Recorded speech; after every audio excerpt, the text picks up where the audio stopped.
Hi there, welcome everybody, and thank you for joining us for a special interview session introducing AgilePM for Scrum, an exciting new framework from the Agile Business Consortium, which combines the best of two leading frameworks in the Agile world. That's AgilePM and Scrum. My name's Mark Constable. I'll be your host and moderator for this session, and it's a pleasure to be joined by APMG CEO Richard Farrow and Andrew Craddock, who's the product architecture lead at the Agile Business Consortium. So Richard will be posing some key questions to Andrew, which we hope will generate some good insight into what the new framework encompasses, why it was developed, and who stands to benefit most from the framework. Before we get going with the interview, bear with me a few more moments as I cover a little housekeeping. So the first point to note is the session is being recorded, and everyone that's registered will receive a follow-up email once the recording is available. Secondly, you're welcome to submit questions, and indeed we'd very much encourage you to submit questions at any time, so that the interview should last for about 25 to 30 minutes, so we'll have at least 10 to 15 minutes for questions after that. So do get your questions in via the GoToWebinar control panel. I'll be keeping a close eye on those throughout. And last but not least, we value feedback on these sessions. So in terms of the content or the way in which it's delivered and organised, any feedback is very important to us. So I think that's everything. So without further ado, I'll hand over to Richard and Andrew to get started with the interview, and starting with Richard. So over to you. So I've been involved, I'm Richard Farrow from the APM group. I've been involved with the Agile Business Consortium for about 15 years. When they started on their they had an idea to develop an agile project management methodology, and we got involved and helped them to do that. So that's my rationale for being here today. And Andrew? Hi there, I'm Andrew Craddock. I'm the product architecture lead at the Agile Business Consortium. I've been involved with the consortium since around about 2001, somewhere around then. And yes, we first got together, APMG and the Agile Business Consortium 15 years ago. So with our first outing of AgilePM. So Andrew, I'm intrigued by this because I think the earliest mention of Agile was around sort of product and software development. But that was in sort of 2001 with the publication of the Agile Manifesto. But Scrum teams predated that, didn't they?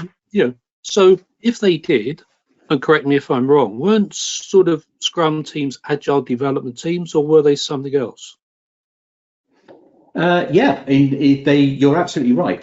Both AgilePM and which is or rather its predecessor DSDM and Scrum both emerged in the early 1990s. So we're around before the term Agile was coined. So Agile was coined with the creation and presentation of the Manifesto for Agile Software Development, the Agile Manifesto.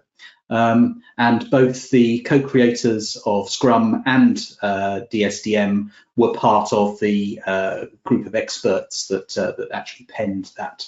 So yes, the Agile teams were around before the term Agile. And I've seen a lot of stuff lately about scale Agile, but were Scrum teams dealing with multi-team coordination when they first started, or was it more, the Scrum team was more in a box?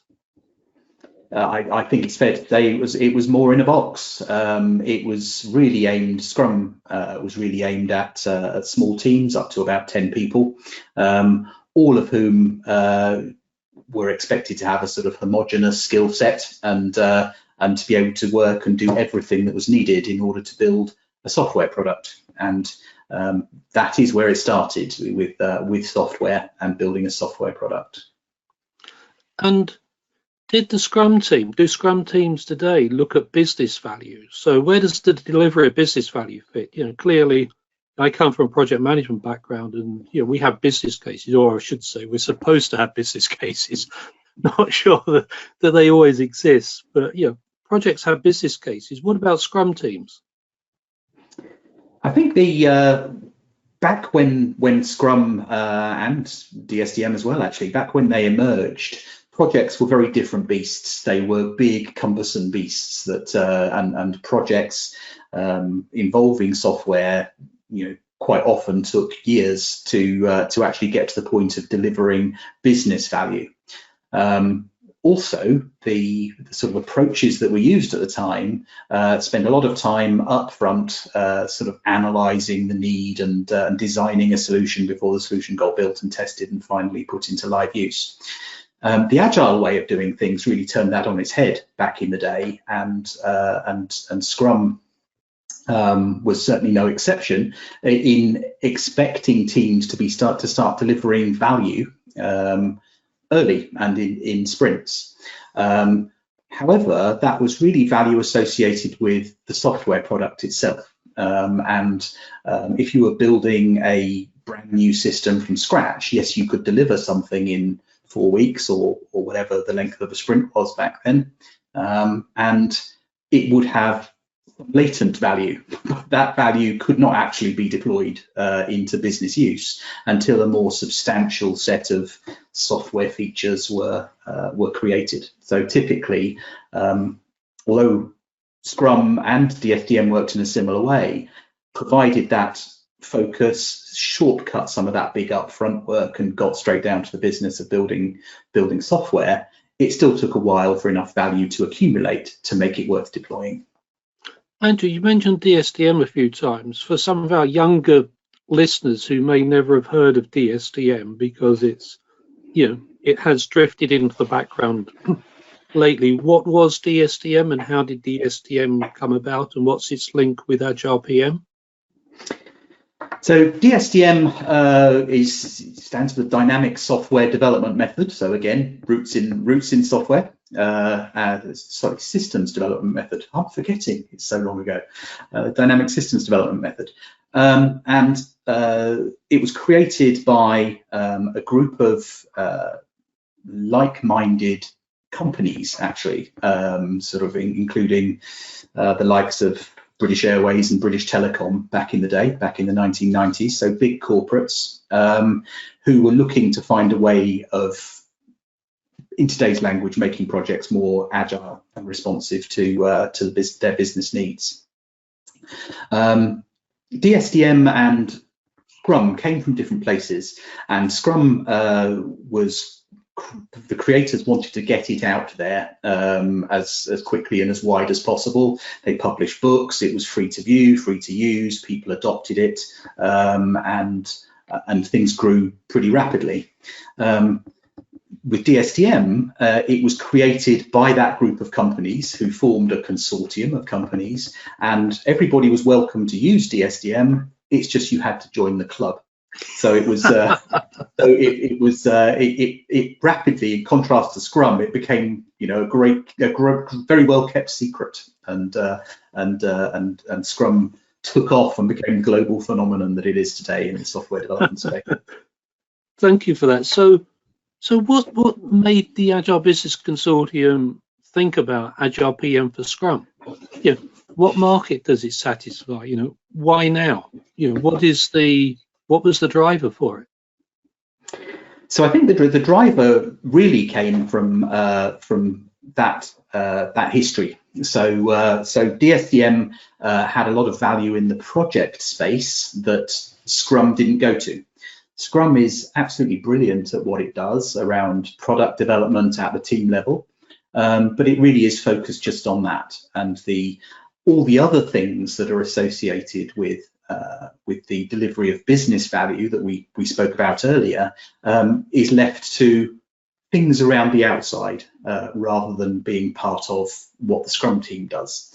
So DSDM always had this sort of wider perspective, this wider project perspective, and it also had something similar to Scrum built into it.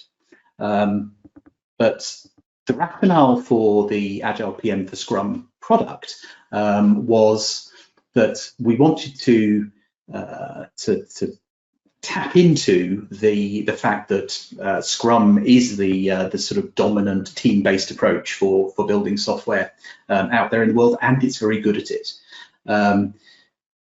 we wanted to layer in the value of Agile project management around the outside, and the combination is AgilePM for Scrum. I mean, you mentioned there that Scrum is a team-based approach for software. Is Agile PM for Scrum suitable for any type of project, or is it really suitable for more knowledge-based iterative type work that we would sort of see as being truly iterative? Although some of us could argue lots of projects are iterative, but where does it fit? Where does Agile PM for Scrum fit? Is it a universal approach that you would expect to use on all types of projects, or is it still a niche, if you can say, whatever it is, 2 million people in the world have been trained in Scrum or whatever it is? Is it still a niche in that sort of software IT development arena? I think things have definitely broken out of the niche, of the software niche, which is actually a pretty big niche, but nonetheless, both Scrum and Agile PM have moved away from the idea that this is only associated with software. So Scrum is being used, or variants of Scrum are being used all through businesses now. In fact, one of the ladies we have associated with us doing marketing for the Agile Business Consortium is very well used to using Scrum in a marketing context, pure marketing context, where there's no software involved at all. Simply as a mechanism for a group of people to work collaboratively to deliver some business value or a valuable product. So from that point of view, Scrum has branched out from its niche. As far as Agile PM goes, and the DSDM, its predecessor, when we sort of created the project management view onto the DSDM framework with Agile PM, we deliberately took a step away from pure software type projects at that point and started looking more broadly. And with version 2, we went a little bit further, and actually with Agile PM for Scrum, we've gone further still. So some of the vestiges of software type development in Agile PM have drifted away with this update that includes Scrum. It's fascinating. So by combining Agile PM, which was a generic approach, with Scrum, which is rooted in a software approach, you've moved further away from the software foundations on which Agile PM was built. Could you give an example of how that has moved further away? Yeah, sure. So if you were to look at, for example, in Agile PM, if you look at the team-based roles in Agile PM, what you see are roles of developer and tester, for example. And while you could argue, and indeed with version 2 of Agile PM, it's still the case that everything needs a degree of testing, or at least quality assurance, you can see that the software-based language, the IT-based language is there. And a lot of people who are doing quality assurance type work in a business arena probably wouldn't call themselves testers. They would call themselves something else. So that's an example of the way we've just moved the language a little bit to make it more broadly acceptable to business people, those people out beyond the IT space. But have any of the processes changed? Have you had to revise or any radical changes to the processes within Agile PM? No, nothing radical. Ultimately the approach encompasses the idea of get an understanding of what it is you want to achieve with a project, go into the concept of iterative and incremental delivery within the body of the project, and deploying valuable solutions incrementally into whatever the business or the marketplace is that we're working with. So one of the other changes we made actually is to really sort of strengthen the notion of incremental delivery of business value into live use within AgilePM by renaming what was previously called the post-project phase.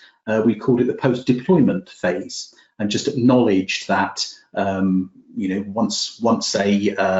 once this valuable solution has been deployed, it still needs work in order to actually leverage the business value out of what has been delivered over a more prolonged period of time, whilst you can go back and start delivering some more value within the project. So that's that's probably the biggest process change we made, was to focus more on post deployment.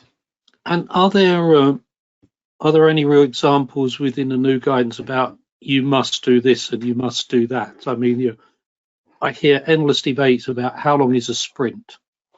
And I was talking to someone the other day, and their sprints are 12 weeks long. And his argument is that if it's a 12-week sprint, then you don't waste a lot of time on planning. And my argument is, if you're going to do an iteration or a release every 3 months, that's hardly agile. That's very, very sort of a traditional timescale. So, what's your view on the length of a sprint? Is there any guidance in the new publication on that? And generally, how has that evolved over the last 30 years in terms of Scrum and Agile delivery? Yeah, so I think what is the right duration for a sprint? There is no hard and fast answer to that, to be perfectly honest. So typically it's in the 2 to 4 week range, with a preference for the shorter, but that really depends on the nature of what you're delivering. So in a software context, chances are you can deliver something of value in a couple of weeks, so a 2-week sprint makes sense. For projects where the nature of the product doesn't really lend itself to something as rapid as that in development, you might want to stretch that limit. 6 weeks is probably the longest that I see, and that's pushing it if you want to carry on claiming that you're working in an agile way. Although interestingly, when Scrum was first created, the duration of a sprint was a calendar month. That was the it must be a calendar month was the statement back in sort of 2001, 2002. These days, it's quite rare I see a sprint that's quite that long. So 2 weeks is the normal. You could go much smaller than that. There's absolutely no reason why you couldn't have a sprint in a day. And the planning events and that sort of thing do scale. So typically you spend 4 hours doing planning for a 2-week sprint. If you were truncating that to an 8-hour day, then you would probably be doing 20 minutes planning. It's something that actually allows you to identify what it is you're trying to do in that day and so on. I think 12 weeks is pushing it too far, though. I really do. It's difficult to see how you're going to, as you say, to maintain agility if you're only putting your head above the parapet 4 times a year to see how the world around you is changing. Yeah, I mean, I'd like to challenge you on, 2-week sprints give you business functionality, because every development project that I've been involved in, and I see quite a few of them these days, it always takes the developers a lot longer than that to lay the foundation, to lay the framework within which they're going to build capability. So is that recognized within the new publication, that although you can get benefit in a 2-week sprint, the sprints have to start once you've got the framework, or you've got the bedrock, whatever you want to call it, in place on which you can iterate? Absolutely, it does. So the Scrum process starts with taking the most important items from a product backlog and bringing them into a sprint. That's where Scrum starts. There's really no indication as to where that backlog comes from, how long it takes to construct that backlog, and so on. So people have done things like introducing a concept like Sprint Zero, which is let's have a couple of weeks getting our heads into what it is we're trying to do and so on. Agile PM has always had its foundations phase, which is the substantial phase that happens before development starts. I say substantial, it's still only a high level, only deals with things at a high level, but it does do things. You mentioned right at the beginning, Richard, the idea of a business case for a project. Yeah, so part of the foundations phase is to finalize your business case, to understand whether this venture you're about to go on is actually going to likely to deliver value or not. So yes, actually that's one of the things that Agile PM brings to the whole picture of Agile PM and Scrum together, is this idea that we need to formulate projects correctly. We absolutely don't want to do big detailed upfront analysis in design. The whole point of Agile is where Agile came from, was to avoid that stuff. And the reason to avoid it is the world is changing too fast now. If you spent 3 months coming up with a design for what it is you want to achieve, and you then went ahead and built to that design, let's say that took you another 3 months, I don't know, you'd end up in a position of having built something that was suitable to the world of 6 months ago, not suitable to the world in which it's delivered. So it's important that we bring together both of those elements and do just enough work up front to understand what it is we're trying to achieve and why. Yeah, and whilst we might sort of smile at the concept when Scrum started that a sprint was a calendar month, 30 years ago, that must have been hugely radical, that people would genuinely say, well, give us a calendar month and we deliver you some capability. Was there much sort of market reaction about this can't be done, these guys can't be serious, or whatever phrase was appropriate 30 years ago? Or was it accepted by a group of enlightened organizations that were looking for that increased productivity, that increased functionality? That upkick in productivity was really substantial back in those days, moving from this big upfront analysis and design way of working into doing just enough to get on with developing a solution. I actually worked for British Airways back in the day when DSDM and Scrum emerged. I was working for British Airways at the time, and British Airways adopted the DSDM framework, Agile PM as we would know it today, for its projects, and saw a very, very substantial uplift in productivity as a result of doing that. Projects that used that approach compared to their traditional approach were showing anything between 25 and 300% improvement in productivity, scientifically measured as well. So it was big back in the day, but the mindset shift that was needed to move away from this false security of tying down all the details before you started doing development work, and it was a false sense of security, really was a mindset shift away to doing this idea of doing just enough to move on. Yeah, took a while to take hold. Yeah, I can imagine. I'm conscious of the time because we do want to leave enough time for questions. So my final question to you is, when the consortium conceived the idea of combining Agile PM and Scrum, and you accepted the challenge of actually either writing it or being the lead author for it, when you got into the details, were the benefits easy to see and did the concepts fit smoothly? Or was it actually one of those moments where you thought, why on earth have I let myself in to do this? Yeah. How easy was it to bring the two concepts together? I think once we'd got our heads round, the first principle almost was that what we wanted to do was to leave Scrum as true to the Scrum guide as we possibly could, and look to add the project value around the outside. Once we established that, life became quite easy, actually. So we took the Scrum Guide. In fact, we've reproduced the Scrum Guide in the handbook that we'll be releasing shortly, and we've made just one change to the Scrum Guide. Scrum talks about increments and a Scrum team delivering an increment of value. We just put the word product in front of it.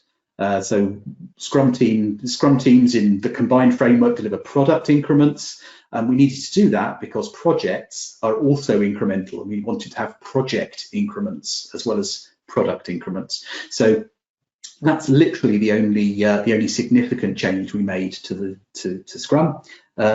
Everything else is layered in over the top, and once we understood that, picking out those things that really added value, it was relatively easy to bolt them in.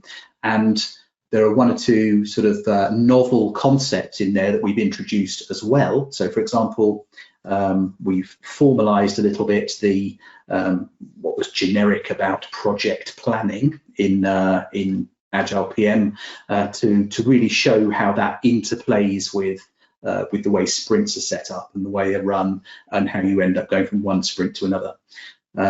And in particular, you mentioned right at the beginning in one of the earlier questions, actually, about bigger teams and how you have teams of teams and things like that. Again, it's something that that Scrum didn't deal with very well. It had the idea that if you have multiple teams, each team would send a representative to a scrum of scrums to understand what's going on in each of the teams. We formalized that more with the project planning event that really helps to scale development to more than one Scrum team within a project. Okay, thank you very much, Andrew. You and I could probably continue talking for another half hour or so, even longer. But I think the purpose of this is to allow other people to ask questions. So, Mark, can I hand back to you to bring up any questions that may have been raised? Absolutely. Thanks very much, Richard and Andrew. Very good stuff.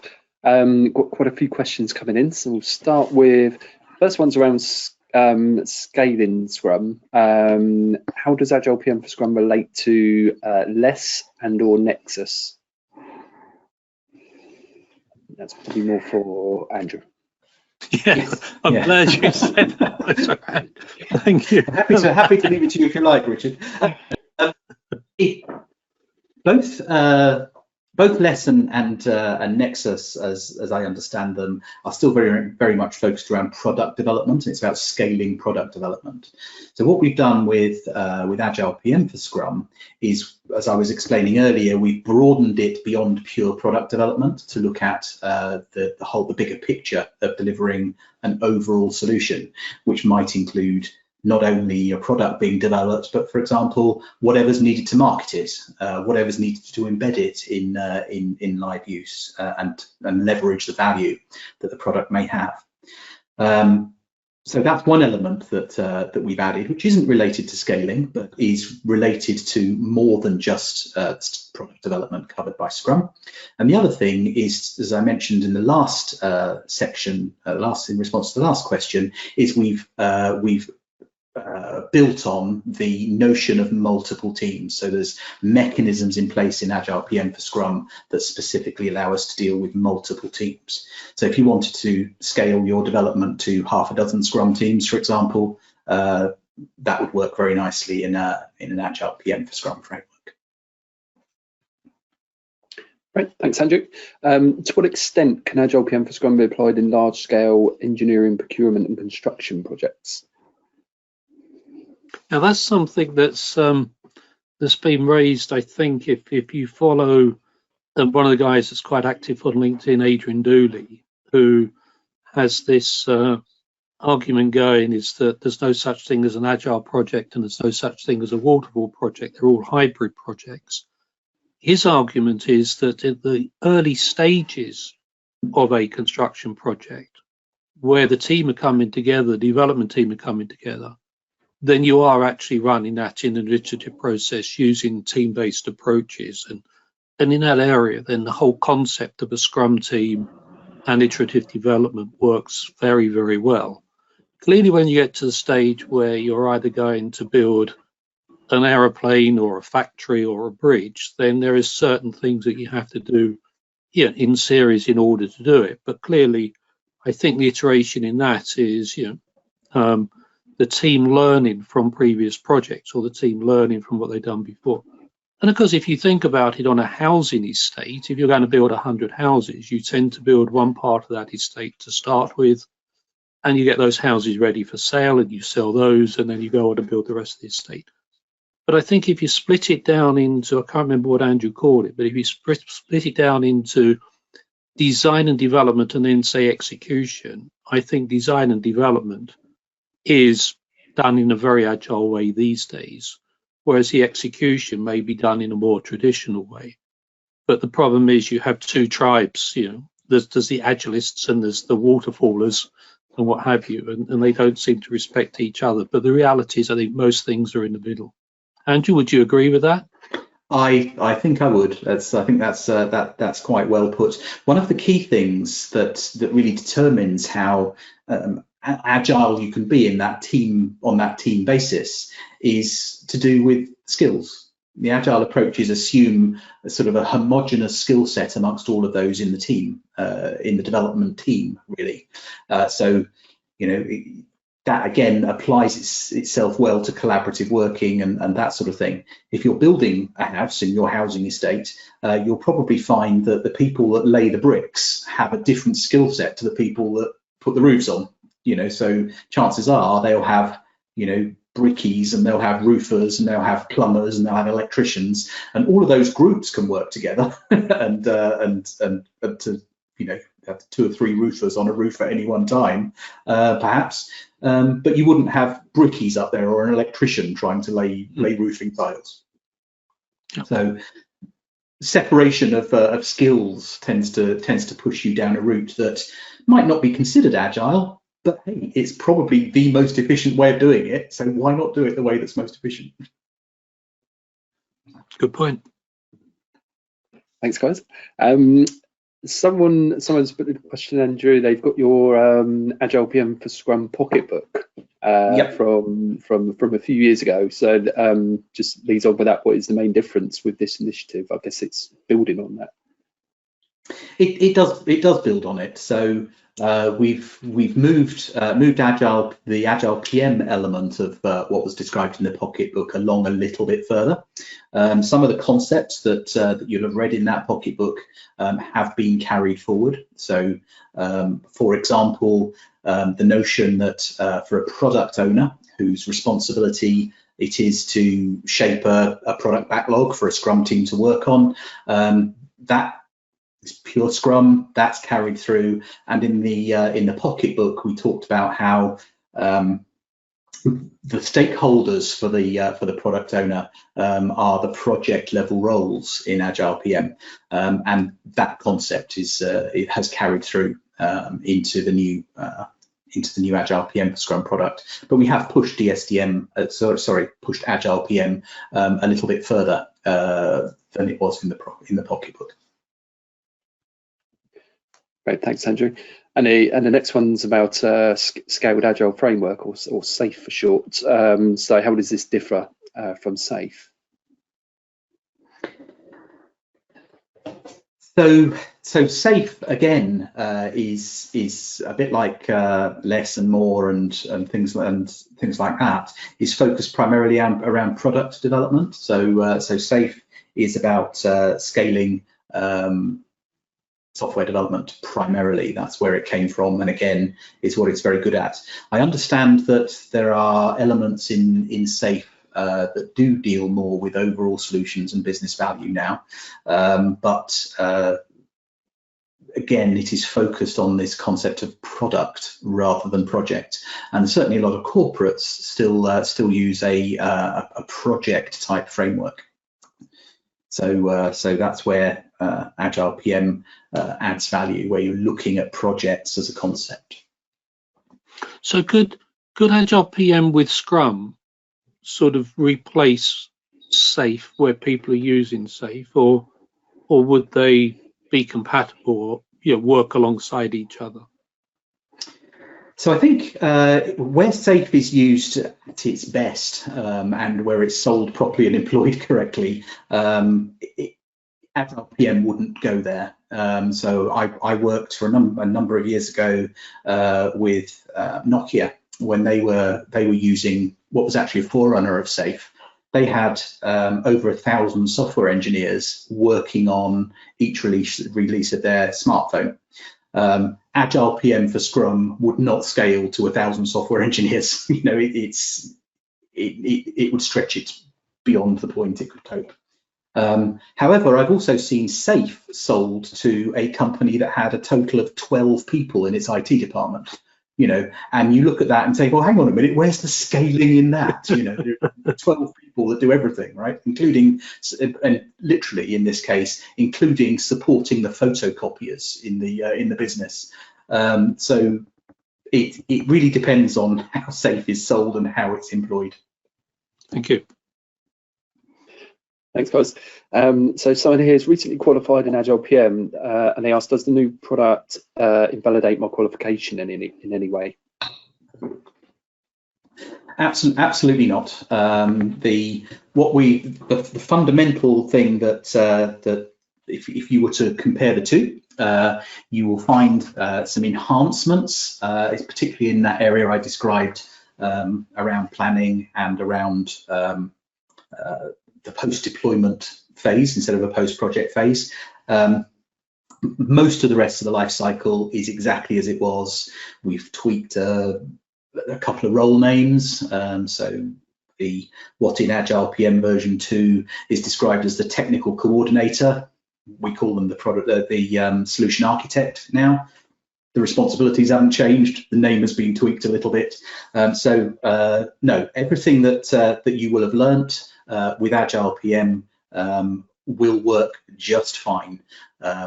If, however, what you find in your organization or a project you start to manage is that everybody is speaking Scrum language, then you might be better having a look at AgilePM for Scrum or even the Pocketbook, just to sort of understand how you can avoid the arguments about whether we're talking a time box or a sprint here. Yeah, so you might find some added value, but definitely doesn't invalidate what you've done.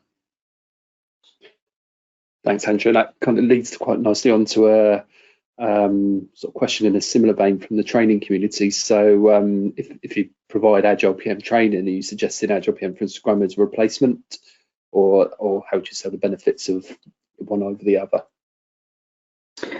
I think it really does depend on whether the target audience down at the development level is using Scrum. If they are, then I would say the right product is AgilePM for Scrum. If they're not, then AgilePM for Scrum or AgilePM would be equally valuable. I think it probably comes back, Mark, to a phrase or word that Andrew used earlier. That was the mind shift necessary when Scrum arrived. I think there's a lot of people would say that they work on projects, while they work on physical projects, so Scrum doesn't work for them. And those organizations would stick with AgilePM. There's other organizations are looking at it, possibly saying we do a batch of physical projects and we do some development projects. Let's have a look at AgilePM for Scrum. But certainly, I don't think anyone is thinking that AgilePM for Scrum will replace AgilePM. They work alongside each other because they are addressing different audiences, and it gives people that choice. And I suppose what AgilePM for Scrum does is says, if you are using Scrum teams and project managers, here is an integrated approach that may allow you to get the best out of both worlds of those two communities within your organization. But I think if you're delivering projects, then AgilePM is a very, very good way to go. And if you're a development team, then standalone Scrum is a very good way to go. But I think it really depends on the organization's portfolio of development activities and where AgilePM for Scrum would fit. Thanks, guys. There's a couple of questions around roles and the sort of conflicts of roles between the two frameworks. It's probably best summed up with this question. So our organisation has already created a delivery framework that merges AgilePM and Scrum. Shame that AgilePM for Scrum wasn't available then. One challenge we faced was merging the roles, as Scrum doesn't have PMs and BAs, and AgilePM doesn't have product owners. So how do you reconcile this? By having both, actually, is the answer. So we have our product owners focusing very much on the development of the product, and we have our project managers focusing very much on the sort of organization of the wider picture. So for a Scrum team, there is absolutely, there's absolutely no difference between whether we have the AgilePM element or we don't. As from a Scrum team's perspective, they have their product owner, they have their Scrum master, and they get on with what it is that's been shaped in the product backlog by the product owner. The product owner interfaces with the rest of the organization. So, for example, we have the concept of a business visionary in AgilePM. So this is the person who is looking at the wider business value, not just the value that comes from the product, the wider business value. We have a solution architect that looks after how all of the things associated with delivery of value link together. So in a classic software project, not just the software product, but if it's in the context of a business change, for example, how the business processes are going to change, how that's going to be implemented, all the HR implications associated with that, all the training of staff, all of those things are classic project stuff. So we have our solution architect making sure that those things hang together.